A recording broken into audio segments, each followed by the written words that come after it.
Дами и господа, започнува програмата Гласот на народот со Слободан Томич. Интеракција 100%. Кажете си се што ви лежи на срцето и тежи на душата. Тука сме да ви помогнеме. Ексклузивни теми, соговорници кои нема да одбегнат со одговори на вашите прашања, коментари или критики. Постоиме за вас. Гласот на народот е клучот на демократијата. Гласот на народот со Слободан Томич во живо.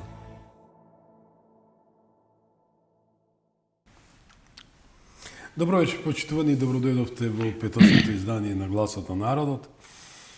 Вечерво отвараме тема која директно ќе засега еднината на државата, а тоа е енергијата, независноста и стратегијата. Во време кога светот се менува брзо и кога вештачката интелигенција, индустријата, економијата зависат од стабилна електрична енергија, прашањето е едно.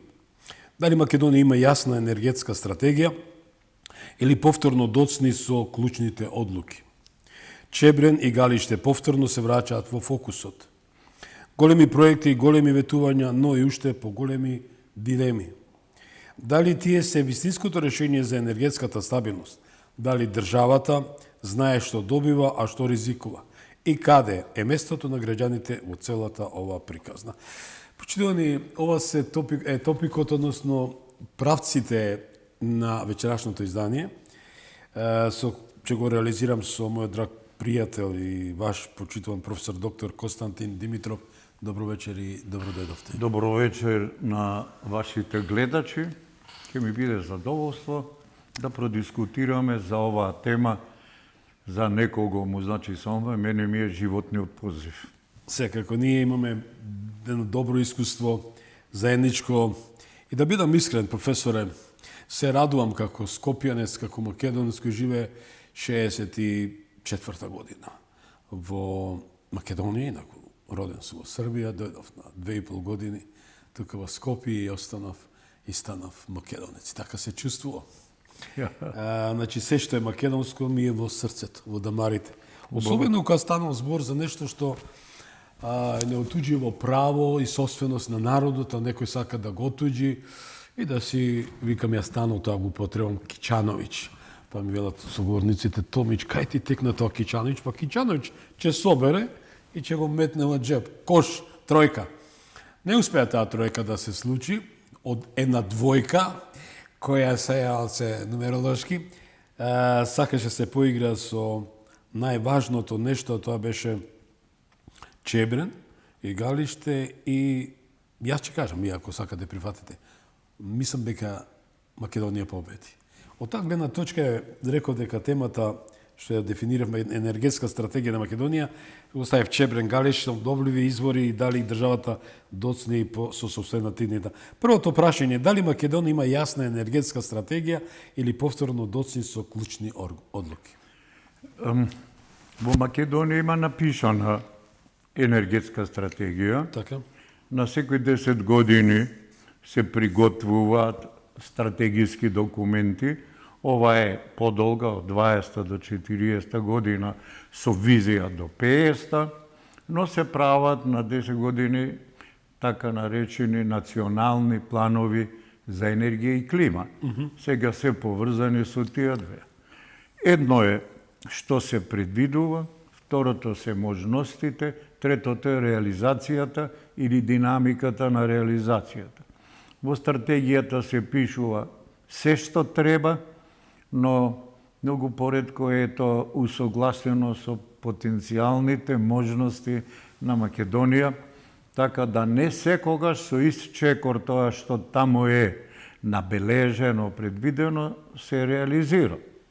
Инаку, кога зборуваме за енергетиката, еве кој ќе го спомнеме Чебрен, треба да е јасно на сите дека не се зборува за објект, не се зборува за... Да се разбере дека тоа е систем. Не може да се каже само зборуваме за Чебрен да се гради. Значи зборуваме за еден систем, за една врска, едно без друго што не може, то би рекле, а тоа е, имаме, ни треба производство, Ама треба тоа производство да се пренесе, па тоа што ќе се пренесе треба да се распредели, да се дистрибуира. Од време на време тоа што е нешто произведено треба да се акумулира, а некој секој треба да го управува, да го раководи, затоа што е многу чудно, рекле енергетски тип електричната енергија, а тоа е дека мора да се потроши толку колку што ќе се произведе. Разбирате?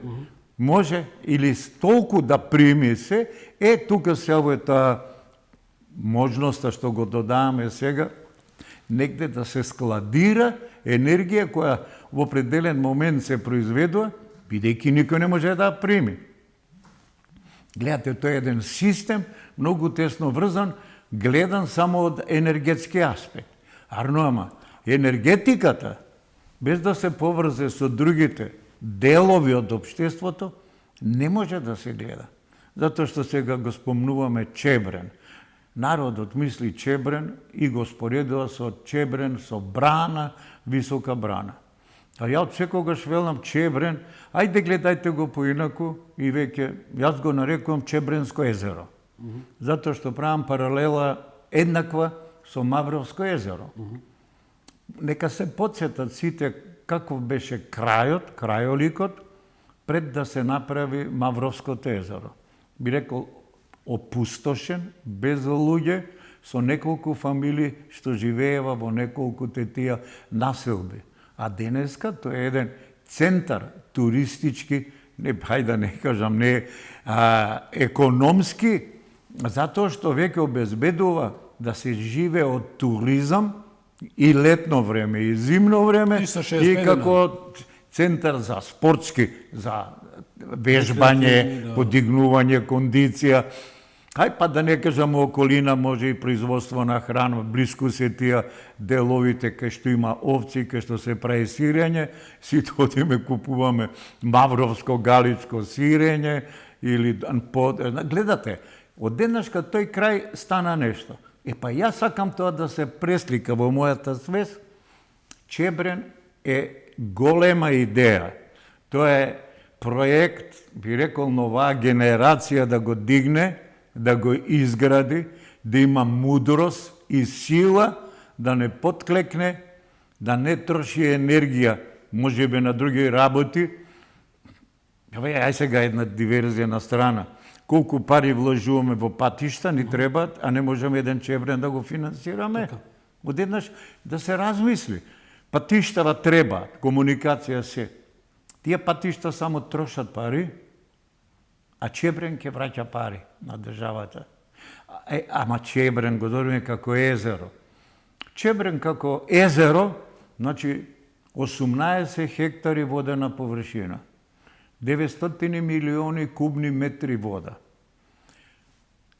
Риби, значи може да се произведува, да се одгледува, да се од риби да се продават, индустрија за риби. Туризам, значи со бродчиња, со чамци, пливање, а во близина и Кожув скијачкиот центар кој што може изима. Таму има прекрасно ловиште, ловни туризам, може и со риболовен туризам, значи лов и риболов во исто време. Ќе се врати народот, тој опустошен крај ќе се подигне, младите ќе најдат работа, преквалификација на луѓето од рек Битола, кој што некој сака утре да го затворат, а ја велам дека Македонија зависи од рек Битола барем уште следниве 10 години. Мора да го чуваме, тоа е базната енергија на Македонија. Не смее да се затвори, се уште толку рано, иако се вели одиме зелена транзиција, многу убави зборови, сите сакаме да имаме општество кое што не троши фосилни горива. Значи, така наречено, општество без фосилни горива. Како може, добро, ќе велиме нафтата, течните горива се за автомобиливе. Ај ќе предеме на електрични автомобили. Во индустријата, се што било течно гориво, ќе го направиме на електрична енергија. Тоа можеме, не можеме баш се. Ќе остане дека нешто ќе ни остане и фосилно, но тоа ќе биде малку. Сакаме да биде да не загадува. Многу е добро, бидејќи Македонија нема ресурси, освен јагленов. Сето друго е обновливо, е ветерот, сонцето, ајде да кажеме и дрвото, макар да ние го девастираме, уништуваме шумите, кои што па го прочистуваат воздухот, ни обезбедуваат кисло. Гледате сега, правиме едно езеро, обезбедуваме стопанство, ама вика, дали е некој рачуна колку чини еден кубик вода? Ние знаеме колку го плаќаме за пиење. Дали некој знае колку ќе чини кој ќе нема вода за пиење да се земе од таму вода? Дали некој го есапе колку тој кубик вода значи за полето, за тиквешко поле? Без вода нема храна. Остануваме, сакаме да имаме држава која што е суверена. Да биде суверена една држава, после покрај одбрана, баш кај ни требат и луѓе, нема што да се брани, ако немаме луѓе. Се иселат. Има три елементи. Да е суверена држава е онаа која што може да обезбеди вода, храна и енергија во кризни моменти. Тоа е држава која што може да се одржи, да ги заштити своите граѓани. Чебрен ќе придонесе за тоа. Гледате, енергетски, еколошки, со храна, со вода. Едно прекрасно решение, победничко. Почитувани, не случајно намерно го остави професорот да плени и да останете на оваа фреквенција. Морам да ја најавам екипата и да дадем еден вовед за нашето продолжување на оваа емисија, која е формат доста интересен, че со оглед дека не е интерактивна вечерва мисија, али бидејќи професорот има да даде доста одговори на прашања кои вас ве засега. Еве да ве поздравам од мојата екипа, главен продуцент Кристина Томич и дизајнер на овој проект, главен инженер во реализација Ивана Алексовска и програмски уредник Владимир Котевски. Почитувани, одиме со една реклама, наш покровител на програмата, и се враќаме у студиото. Останете со нас. Гласот на народот со Слободан Томич. Гледајте ме. Најголем избор на ТВ канали вклучени во преплатата. Гледај над 300 ТВ канали. Враќај програмата во живо до 7 дена наназад и уживај во видеотека со над 10.000 филмови и серии. Искористете ја ексклузивната можност да ја пробате нашата стриминг платформа Move. Гласот на народот со Слободан Томич. Гледајте ме.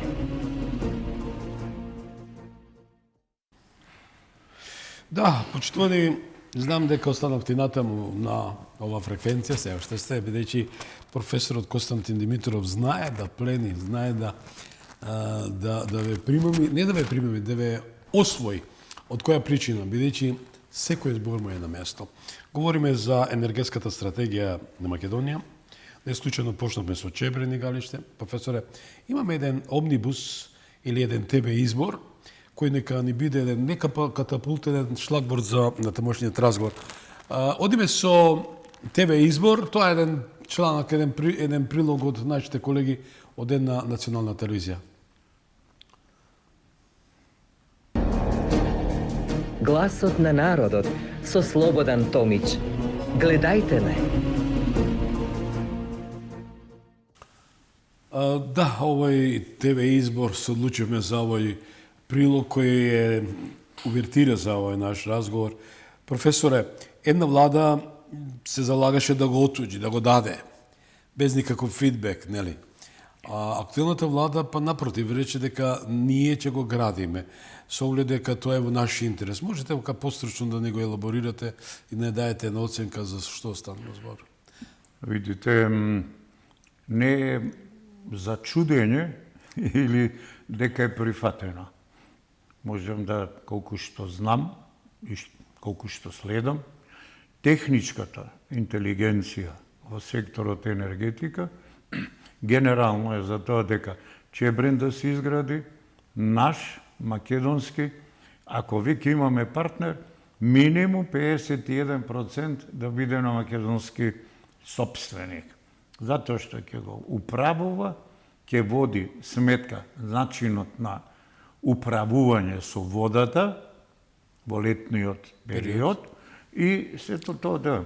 Така да сметам дека тоа мислење на техничката интелигенција, на професори, на сите околу, на работната група, која што ги обработуваше 30 на студии, понуди, технички елаборати, истражувања, едногласно, нормално после долги и жолчни дискусии, донеса едно гласно сега решение, тоест предлог, размисла дека Чебрен треба да се гради и Македонија да си биде носител на изградбата, затоа што ќе остане собственост на македонскиот народ. Знаете, има разлика, не се чувствува секогаш да се гради во Македонија од нас, македонска фирма, кој ќе слушнеме ЕСМ, Електростопанство на Македонија. Тоа велиме е државна компанија, ама таа е изградена со парите на граѓаните. Тие се, да кажам, наши пари. Се што работи, тоа кој ќе обезбеди некаква добивка, таа добивка 50% ја враќа на народот со поевтина цена на електрична енергија, а другите 50 би ги вложувала во изградба на нови објекти. Ние имаме во Македонија многу објекти што се изградени од приватни инвеститори. И они користат македонската територија, произведуваат и својата енергија продаваат на берза. Ние како држава, ако ни фали енергија, ја купуваме од нив, од овие наши производители во Македонија. И од денешка се добива една информација многу чудна дека Македонија е веќе на граница, може да произведе толку енергија колку што и треба. Тоа се недека околу 7200 гигават сати, како бројка да го кажеме.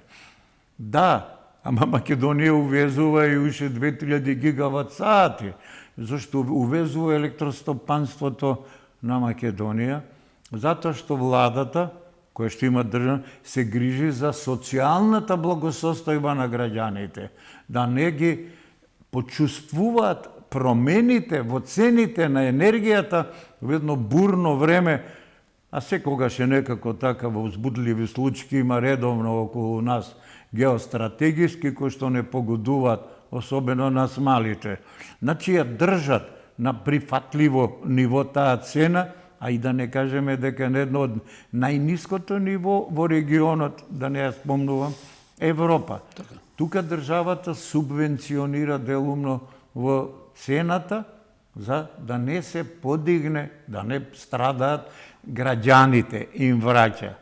Е сега кога ќе се изгради ова, а имаме обновливи извори. Токму сака да прашам за обновливите извори. Имаме обновливи. Имаме во Македонија, да кажеме, над скоро 1 гига, 1000 мегават сати, над 1000 мегават сати, мегавати, над 1000 мегавати сончеви колектори, кои што можат и произведуваат веќе и 1400 мегават сати, да, едно е капацитет, друга енергија.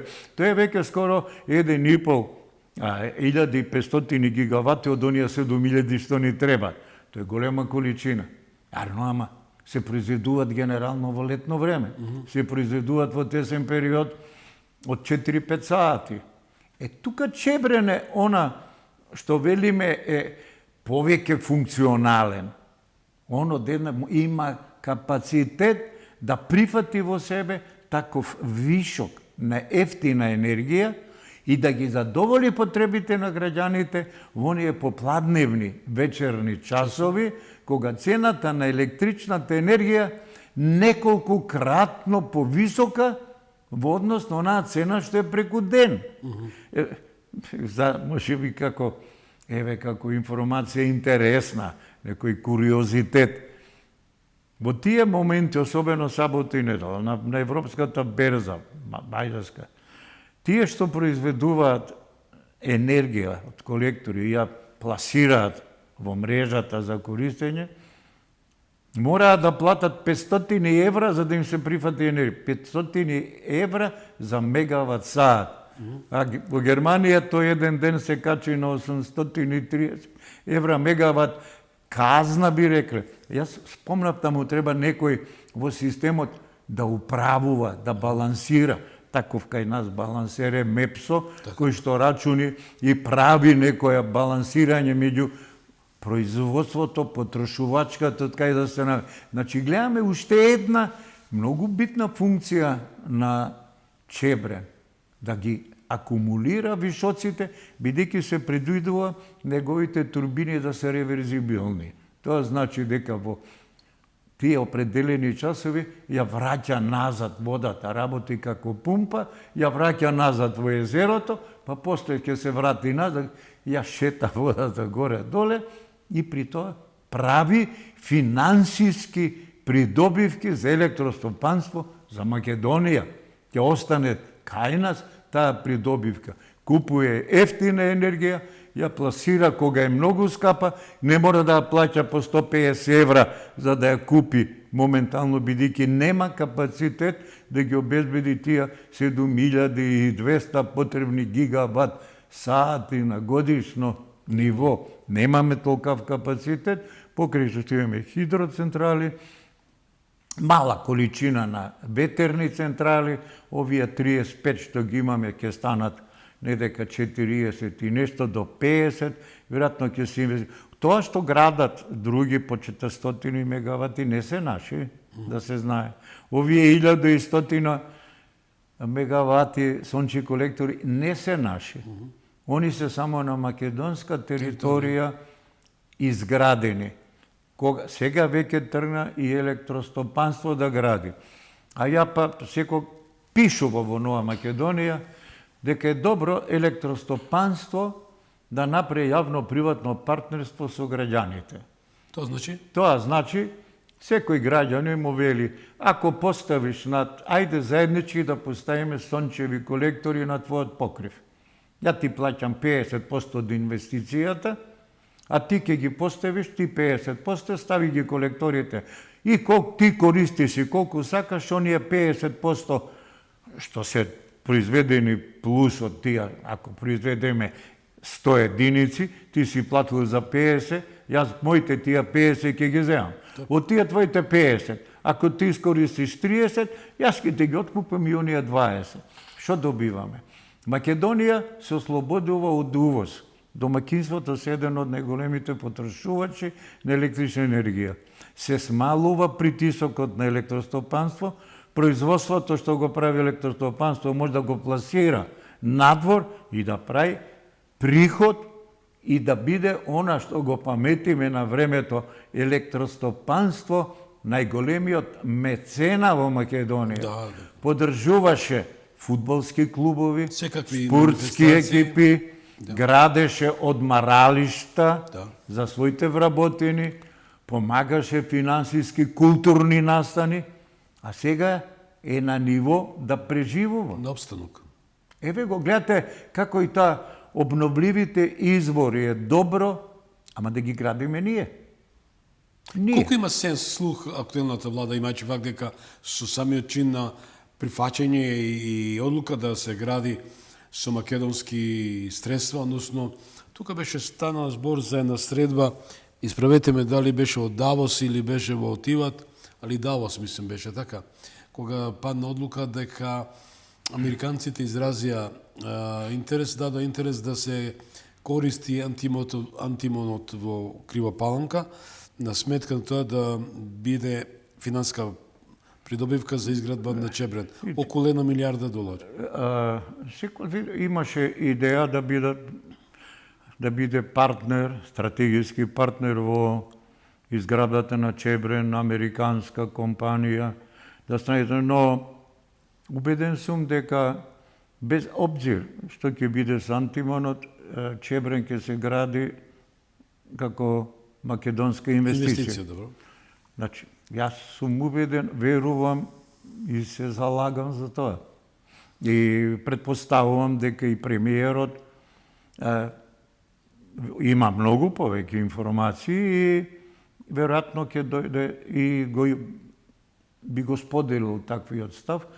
А како ќе се формира начинот на финансирање е второ прашање. И одеднаш, хајде вака за сите што сега ќе слушаат и гледаат. Ајде. Зошто за Чебрен се јавуваат многу заинтересирани да го земат под концесија, а не се јавуваат за изградба на патишта? Одговорот е јасен. Чебрен сам ќе се исплати. Чебрен носи придобивки, многукратни, потребени е на Македонија да биде наш. Самостојен. Во секој случај тоа е за поздравување, имајќи факт дека премиерот иска многу храбро тоа го артикулира, го одбрани, имајќи факт како професор и човек кој е ги знае сите работи. И не само тоа, да мораме да му спомнеме и за неговата заложба за патната инфраструктура која навистина веќе има свој подем. Еве нашето соседство, северниот сосед, гледам дека направи, ова не е некоја реклама, меѓутоа одиме, возиме на север, одиме, правиме на разлика.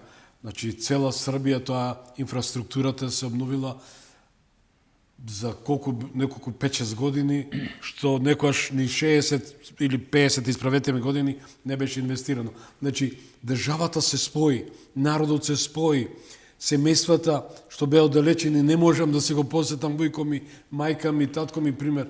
Сега лесно ми е кога имаме инфраструктура.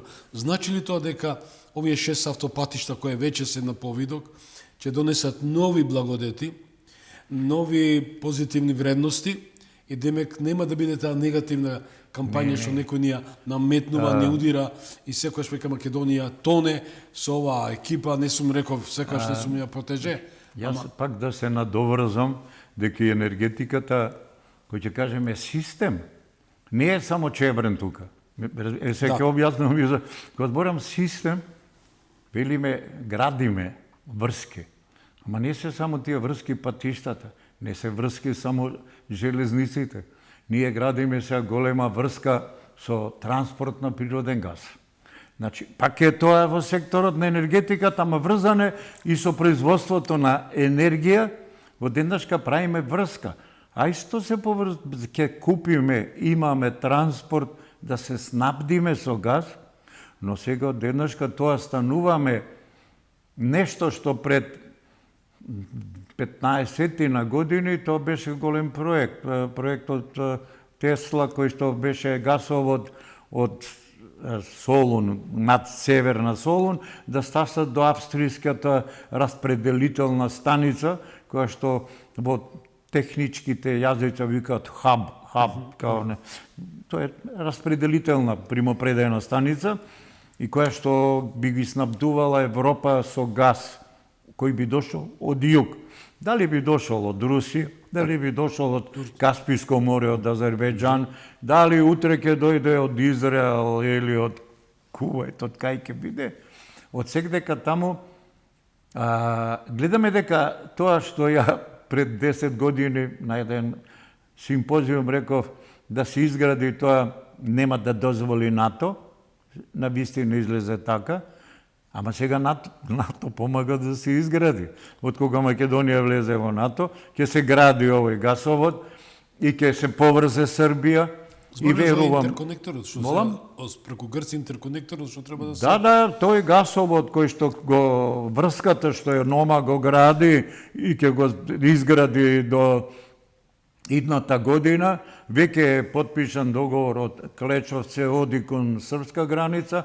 Србите го работат веќе од Ниш на кај југ да се поврзат. Многу им е битно да имаат таа врска и на Србија.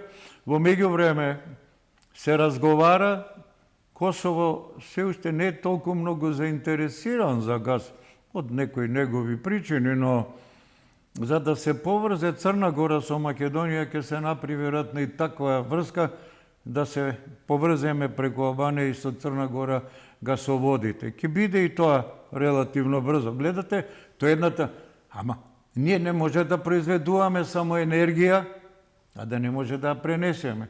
400 мегавати ветерен парк, 1100 мегавати, а се ние има таму уште некои многу мегавати што чекаат да бидат внесени, уште не добиле дозвола да се приклучат.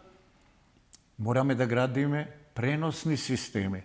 Едниот тој што 7 години стоеше поврзување далековод од електричен со Албанија, е во фаза на изградба.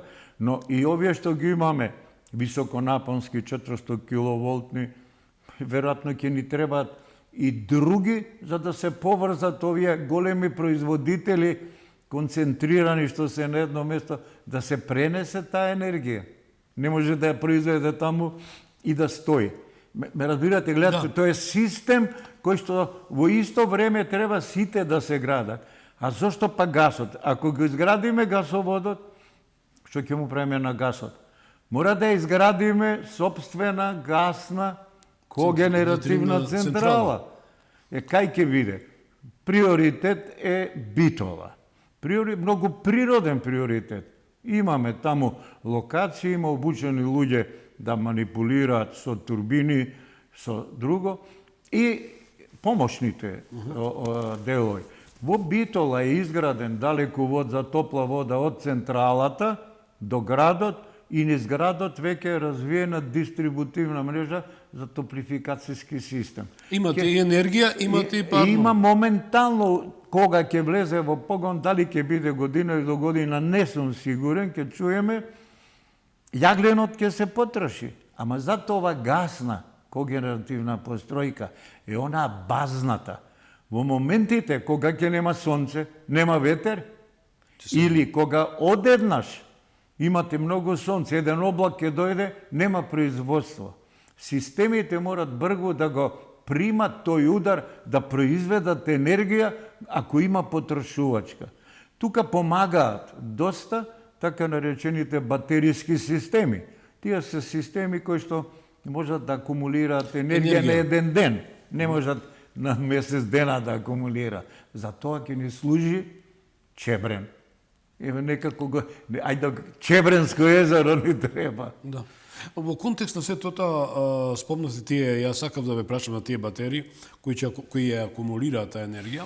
Се знае кој е максималниот капацитет на тие батерии? Батерии зависи од количината. Максимален, видите, тука прашањето е поинакво. Они се градат како модуларни елеми, ја би рекол како Лего. И вие може да ставите поише пакети и кој ви треба капацитет ќе го добиете. Така да не е проблем. Исто како центрите за податоци. Модерните Data центар што ги нарекуваат. И тие се исто тука многу контроверзии, дали се бенефити имали штета имаме од нив околу водата, користење. Може ли тоа да ни го објасните? Ве молам што. Тие центри за податоци се потребни на една држава да онезе ги складира сите чувствителни информации, зашто сега се што имаме веројатно ни е на облак или имаме сопствени сервери кај што ги чуваме. И тие се мали. Еве, имаме прекрасен договор сега, нели, Везелка, но тоа е веќе истражувачки проект кај што ќе ги користат компјутерските капацитети светски, да имаме нашите истражувачи да развиваат идеи, што е многу добра идеја. Во тој центар има многу поинакви насоки, неговата потреба, да не навлегувам во Македонија дали треба и колкав треба. Секој таков центар треба да се заграѓа. Ако се каже дека еден таков центар треба да биде 1 мегават. Тој 1 мегават, кој ќе кажат, се мери во однос колку троши енергија. Но, тоа се тие процесорите што работат. Ако е еден, му треба уште едно 20-30% за соодветната друга опрема, за да ја одземе топлината. Он троши 1 мегават електрична енергија, а од таму треба да извлечете 1,2-1,3 мегавати топлинска енергија. За да ги извлечете, имате посебни ладилни машини. За тие ладилни машини да може да функционираат, треба да ги ладите. Ако ги ладите со воздух, се огромни капацитети, финансиски не се плати, треба да се ладат со вода. Ако ги ладите со вода, одеднашка ви треба многу вода и се троши водата. Може, некој рече, ама рециркулација ладилна кула. Да, ладилна кула, ама од секоја таква ладилна кула имаме така наречено ветрење. Ние, зашто од техника испарување, велиме оно што испарува на 100 степени, а ветрење, кој ќе ставите во чашава вода, оставите ја 2-3 дена, ќе видите дека се намалила, ја снемало, изветреала. Ако ставите чаша ракија, ќе изветре, може би зависи кој прв ќе помине. Побрзо ќе изветре. Не се, треба вода. Треба се загадува топлински околината. Има непријатно звучно загадување на околината, некои непријатни нискофреквентни вибрации, но сето тоа ќе се проучува, веќе има истражувања, има негативни влијанија и од овие центри, ама има и позитивни.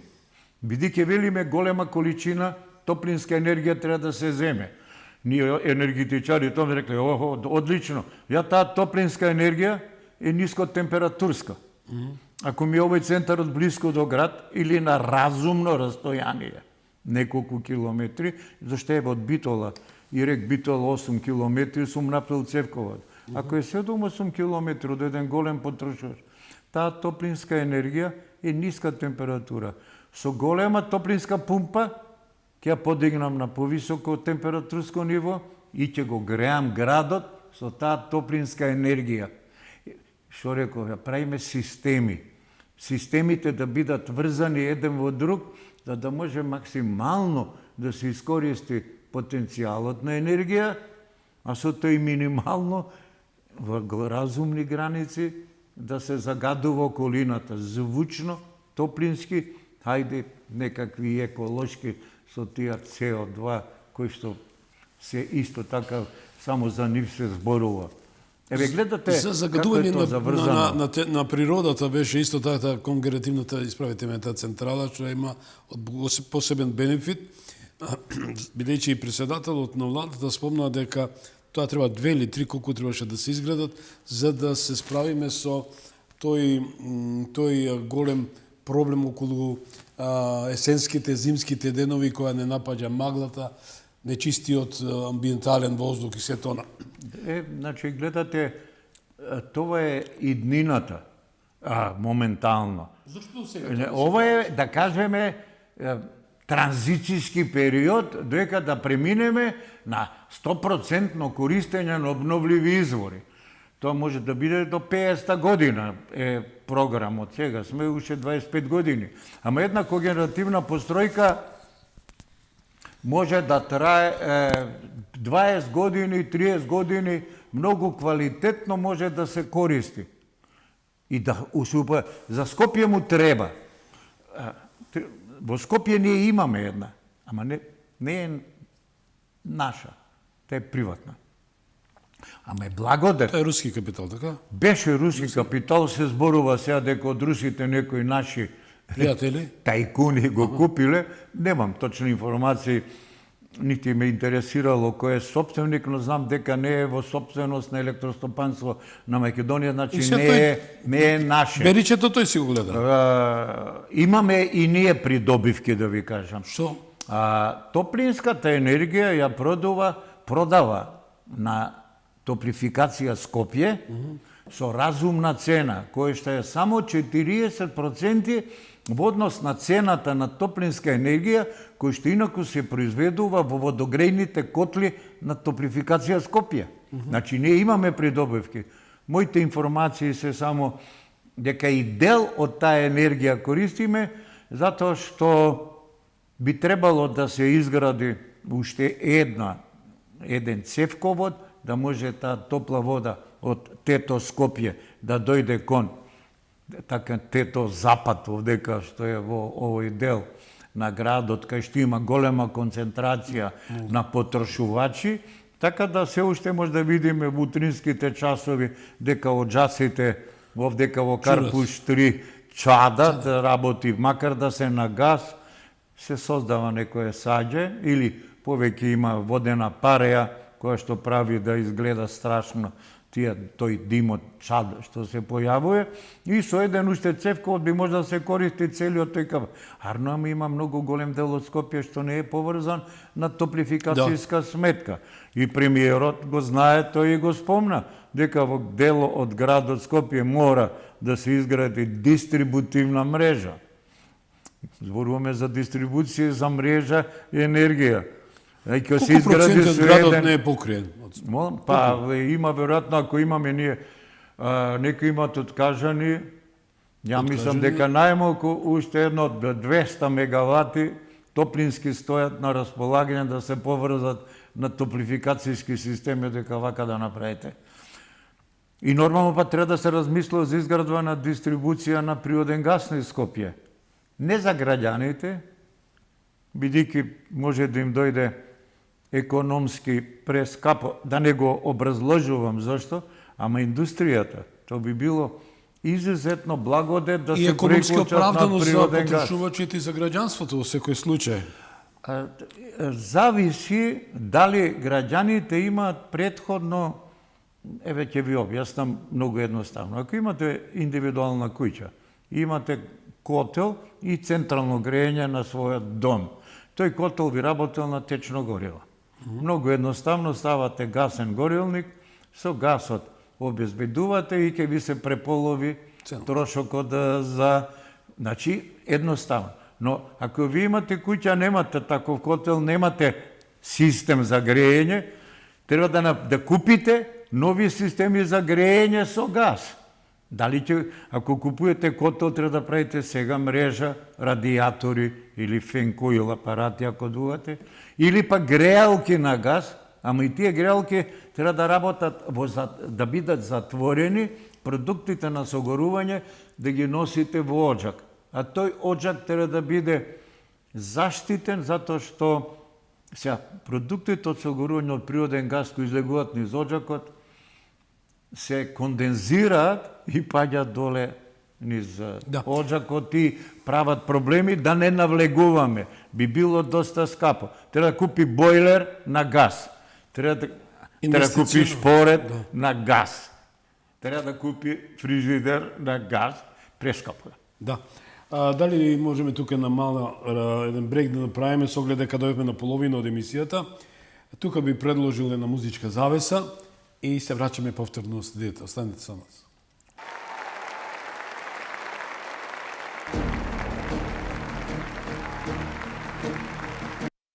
Интерконектор од денеска. Да, жива емисија што да правиме. Ние мораме се договараме и разговараме за и околу.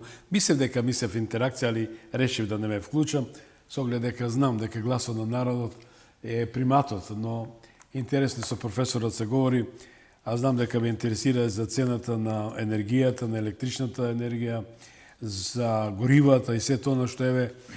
Не можеме ние да знаеме што ќе се случи зад големата, што се спрема зад големата бара, кај Iron Man, железниот човек и така натаму, ја сега вака во асоцијации, но као мали држави сме зависни од големите риби и како ќе диктираат, така ние мораме по тие таксови да се однесуваме. Но еве оно што ја задеси тој конфликт, јас во секој случај господинот Трамп, ја кажав, не сакам да се повторам, сум про Трамп во делот на... Знаете зашто? Затоа што имаме можност да збориме јасно, гласно, машки за сите тие што не донесува овакво дереđe. Да бидеме десеткувани, понижени и да не се чувствуваме онака како што Господ не напишал со својата десница. Но еве, говориме, имаме умни глави, имаме умни луѓе кои се извориште на умни работи и мудрост, а тоа нам ни недостасува, особено во овој момент. Професоре, не случајно го кажам, бидејќи ви интелектуалците као на ве тргна, ве десеткува, не зборам персонално ве молам, и таа реакција е оправдана која ќе слушам со ваши колеги од разни сфери, абе Томич, не можам, не ми се дава можност. А го гледате дека навистина изум, човек кој е извориште на знаење, кој што сте вие, гледам дека гледачите се не пијат, ве пијат во секоја секунда што ќе кажете како оценка и се тоа. Но ова што се случи на Блискиот Исток, не се само земјите со Македонија, се создадени из целиот свет. Повторно мудроста и тој спин доктора, како ќе речеме еден шеф на држава, на влада, мора да има добри, силни спин доктори, кои треба да му дадат совет и стратегии. Бевме и се уште сме на единствена држава на Балканот во регионот која нудеше и нуди се уште најефтина цена на горивата. На што се должи? Која е таа стратегија, професор, имајќи факт дека нафтата сегде достигнуваше таа вредност, тие не одеа по тие цени, ние одевме сосема по една дампинг цена, како да ја се изразам, а фидбекот е евидентен. Знаете, тука има нешто што веќе се провејува. Еднаш премиерот наш спомна дека не е битно да се има силен премиер. Треба да се има организација. Да се има организирана држава. Да се има организирани институции. Јас мислам дека полека Македонија се движи кон тоа и дека премиеров тоа си го стави за задача да обезбеди институциите у Македонија да функционираат, па макар и да нема 3 месеци, 6 месеци премиер. Не разбирате, да функционира како држава. Систем, што е нормално и очекувано. Трнувајќи од тоа, значи ако однапред институциите веќе почувствувале нешто, размислиле и процениле. И рекоа, имаме доволно државни резерви за течни горива. Тоа се постојано прави. Имаме колку што треба резерви за храна, жито или не знам што беше таму. И треба внимателно да чекаме како се менува ситуацијата. Затоа што ситуацијата се менуваше, хајде не дневно, ама барем на неделно ниво. Шегите беа, кога ќе кажеше Трамп ќе се смириме, се дигаат цени или утре ќе бомбардирам, паѓа, та некој купува на берза акции, путрента ги продава и прави милиони, што е точно. И това исто е... Па и тој самиот околу 800 милиона долара добил со. Ние кои ќе прочитаме дека не знам колку милиарди и колку долари има чисто заработено со тоа што на криптовалута он пушти собствена криптовалута. 800 милиона долари. И поише, значи има 20, значи гледате, он со тоа исто си заработи, паметно размислува, он е деловен човек, пред тоа он е предприемач и нема тука што да се и дури неговото раководење со државата е на база на предприемиштво, не на некоја делумно на политика на пиратерија. Ке ја блокирам Венецуела, ке им го земам председателот, Венецуела е негова. Овие затварат на бродоите кои ќе минат, не им дозволува да влезат во Куба. Добро, тоа е. Што е се случува сега? Со ова што удри знатно Европа, она прави санкции кон течните горива и гасни горива од Русија, не купуеме, санкции да го казниме, добро. Ама се затвори Ормудскиот премин, нема сега гориво и за Европа, можат од Америка, ма тоа е знатно поскапо, не е ова што доаѓаше од овој дел на светот. И кога ќе праша некој, кога ќе се стабилизира снабдувањето. Значи, многу, кој е тој што може да каже дали за овие 60 дена ќе се постигне договор? А па што ако се постигне договор? Колку време ќе треба да помине за регуларно да се обезбеди транспортот и да проработат оние постројките кои што веќе запара да вадат нафта и да преработуваат. И се јавува второто одма. А кој вели дека нема тогаш да се создаде новиот конфликт кој веќе се појавува. Ако ја имаме војната Русија-Украина, украинците во Средоземното море со дронови ги напаѓаат оние танкери кои што се собственост на Панамска елона, но што ги викаат, тоа се танкери кои што се сива или скриена, невидлива флота за транспорт на руско нафта. И ако истото го направат Балтичките земји, зарем пак нема да се смали преносот или снабдување со гориво? Кој може да каже дека тоа нема да се... А што пак ќе биде ако повратно па почне Русија да ги потопува танкери од другиве земји? И ќе стане директно она почетокот во првите делови на Втората светска војна, кога германците со подморници ги потопува конвоите со храна, со оружје што од Америка одеа кон Англија. Некако ми звони дека може да се случи и тоа. Не дај Боже. Не дај Боже. Но, еве, никој не може да гарантира каква ќе биде цената после месец дена на течните горива. Се надеваме дека ќе падне. Во Македонија е стандардно добро се држиме. Премиерот дори најави дека имаме шанса да намалиме цената на електричната енергија. Интересно тоа случно. И што е, дали има тука, што би рекле народски, штоф? Има.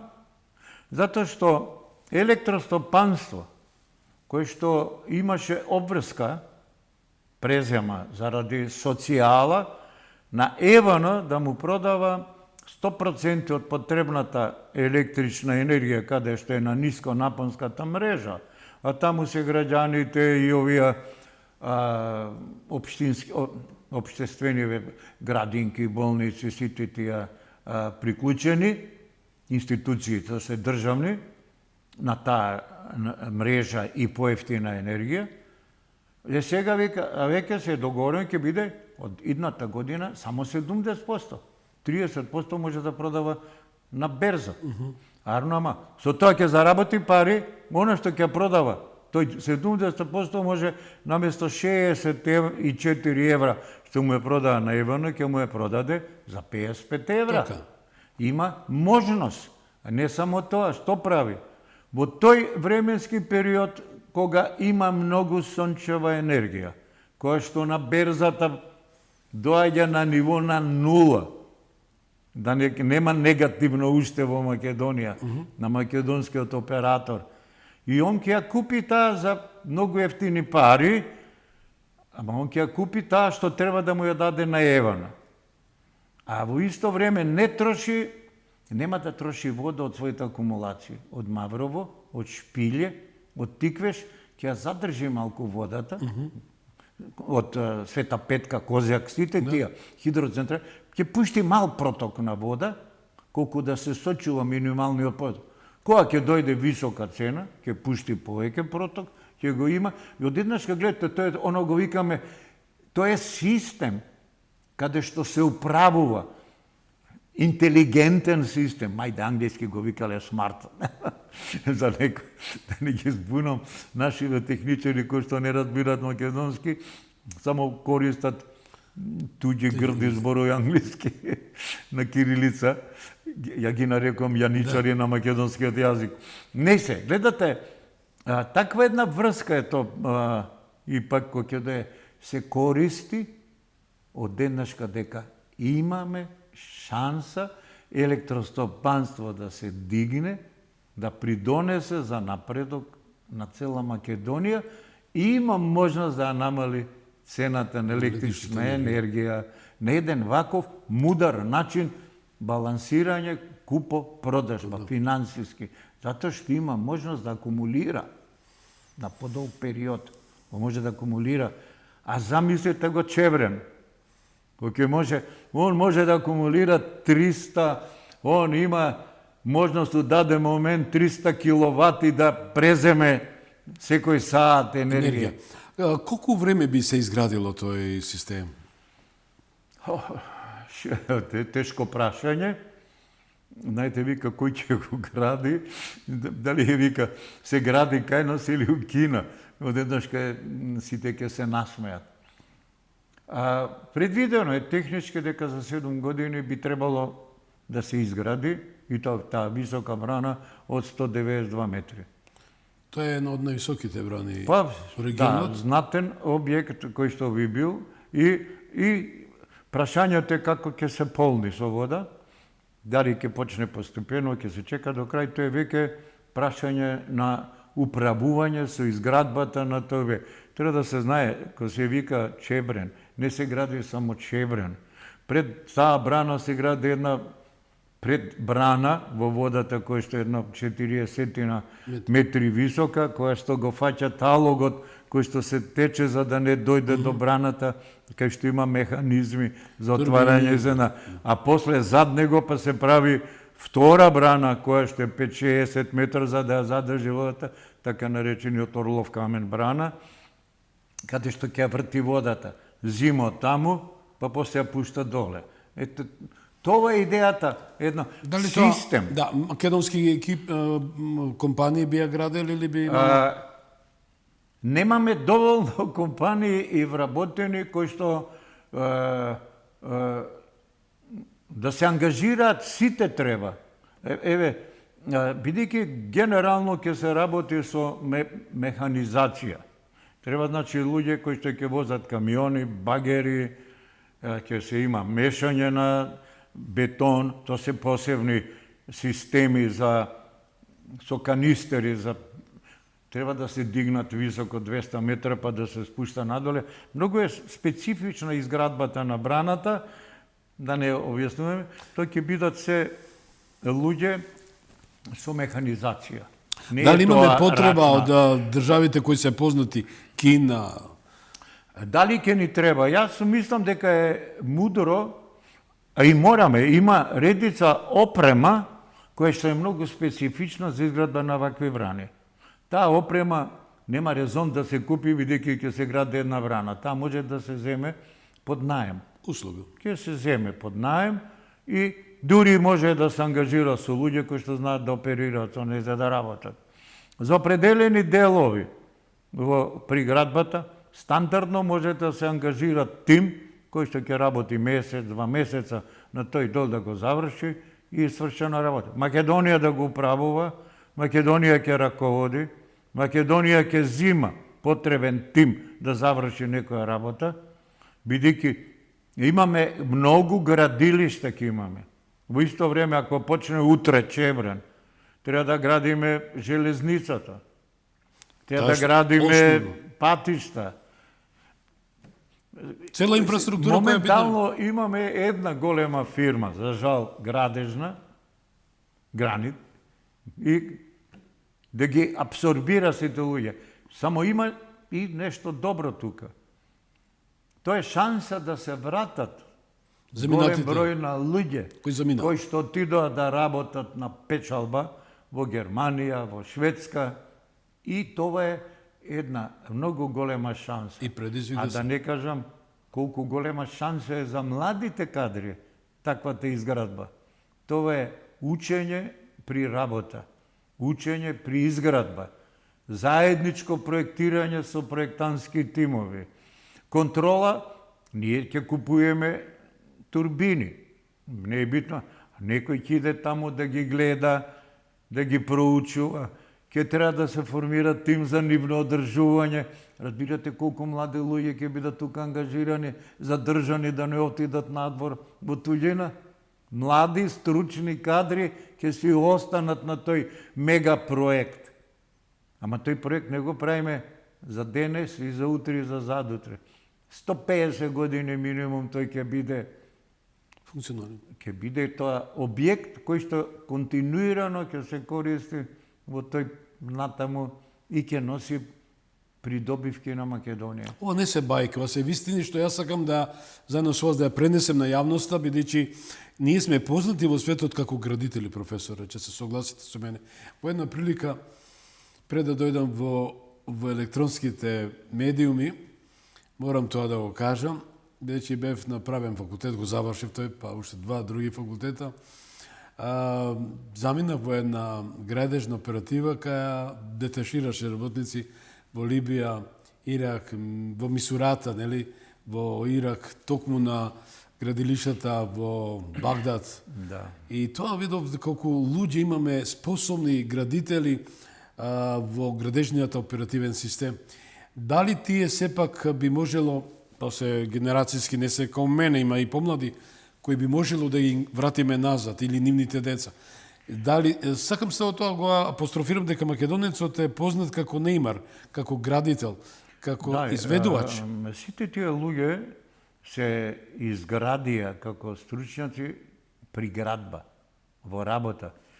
Зато израсна големите градежни фирми, Пелагонија, Маврово и Гранит, како ќе ги Бетон, со сите своји одделенија во сите градови имаше фирми кои што градеа и кои што 80% работеа низ цел свет. Они знаете има, ја имам кај мене колку брани само имат изградено кои што се лични низ светот. Не само таму, но би рекол и во мојата струка да се прекина ланецот, веригата на пренесување на знаење преку работа. Немаше градба.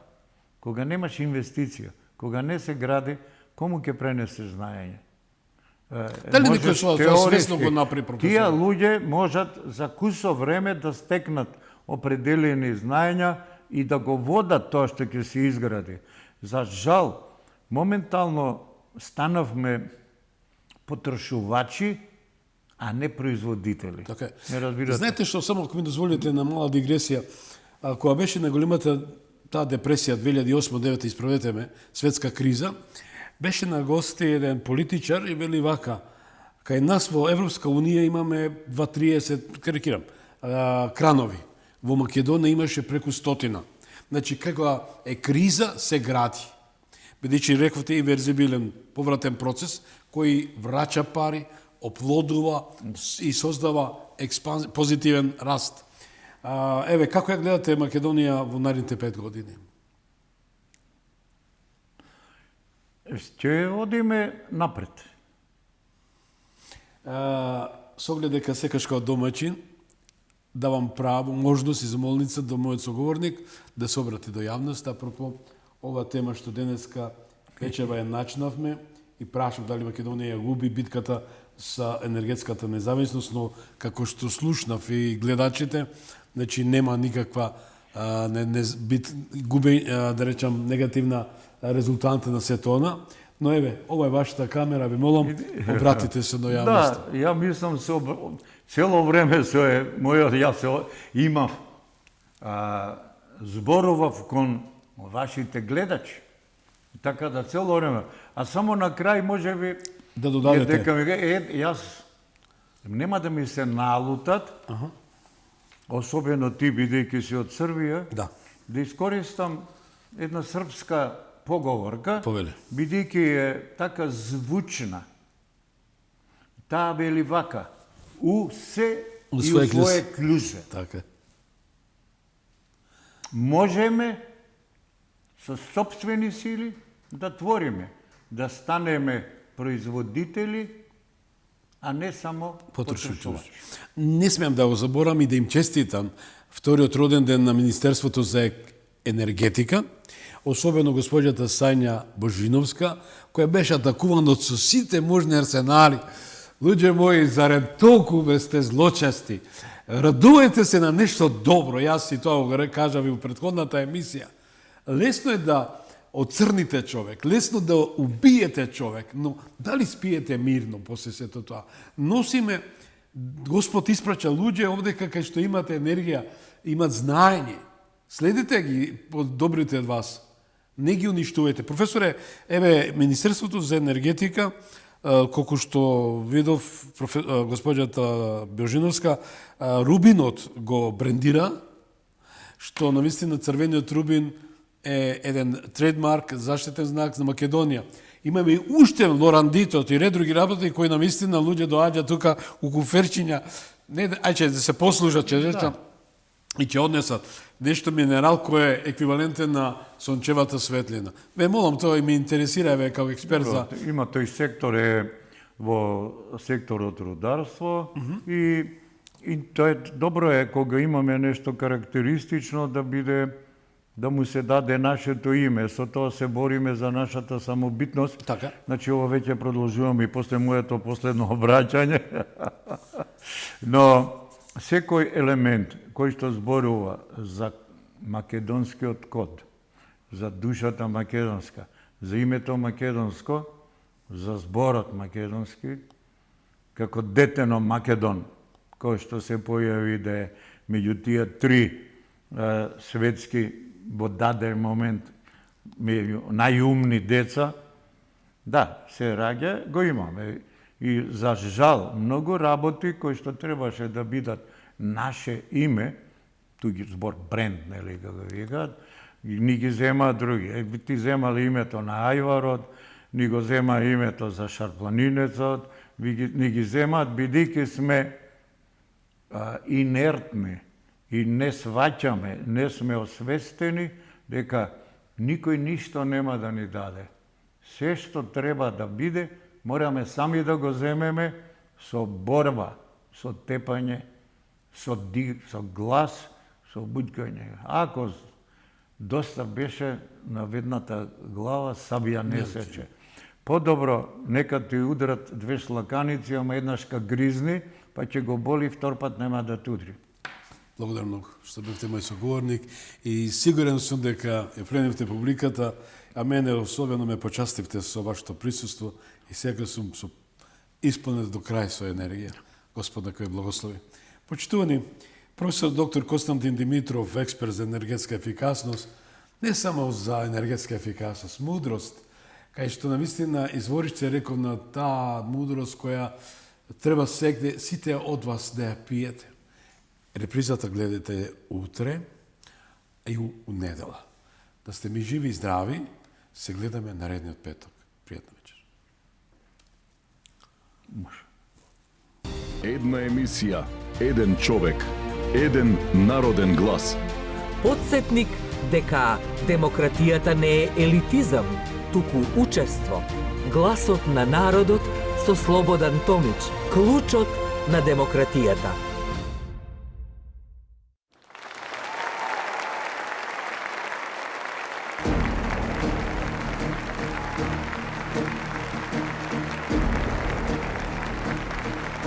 Ви благодариме што бевте дел од гласот на народот со Слободан Томич.